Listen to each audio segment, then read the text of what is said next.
ആത്മീയതയും ഐക്യവും പങ്കുവയ്ക്കലും ഒരുമിക്കുന്ന സ്നേഹസംഗമങ്ങളായി മാറുകയാണ് പ്രവാസ ലോകത്തെ നോമ്പുതുറകൾ. ബഹ്റൈനിലെ ഏറ്റവും വലിയ ഇഫ്താർ സംഗമത്തിനാണ് കഴിഞ്ഞ ദിവസം Isa town Indian school ground സാക്ഷ്യം വഹിച്ചത്.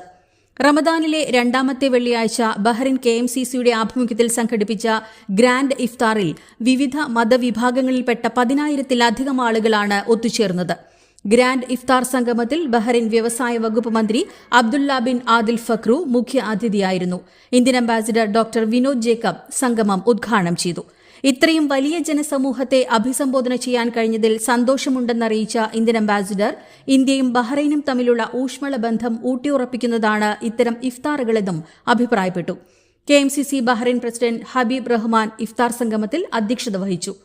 Bahrain parliament member Hasan Eid Bukamas, capital governorate director Ahmed Lori, colonel Faisal Arjal, സംസ്ഥാന പ്രസിഡന്റ് സയ്യിദ് ഫക്രുദ്ദീൻ തങ്ങൾ, Indian school chairman Binu Mannil Varghese, കേരളീയ സമാജം പ്രസിഡന്റ് PV രാധാകൃഷ്ണപിള്ള, ശാസ്ത്രി വിജയ് കുമാർ മുഖ്യ, ഫാദർ സ്ലീവ വട്ടുവേലി കോർ എപ്പിസ്കോപ്പ, OICC global secretary Raju Kallumpuram, Juzer Roopwala, world KMCC secretary Asainar Kalathingal എന്നിവർ ആശംസകൾ നേർന്നു.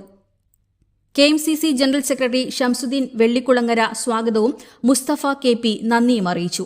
അസ്ലം ഹുദവി ഖിറാഅത്ത് നിർവഹിച്ചു. സംഘടനാശേഷിയുടെയും കൃത്യമായ ക്രമീകരണത്തിന്റെയും പ്രതിഫലനമായിരുന്ന KMCC ബഹ്റൈൻ ഗ്രാൻഡ് ഇഫ്താറിന്റെ വിജയത്തിനായി KMCC വനിതാ വിംഗ് നേതാക്കളടക്കമുള്ള പ്രവർത്തകർ സജീവമായി പ്രവർത്തിച്ചിരുന്നു. Asia Bahrain.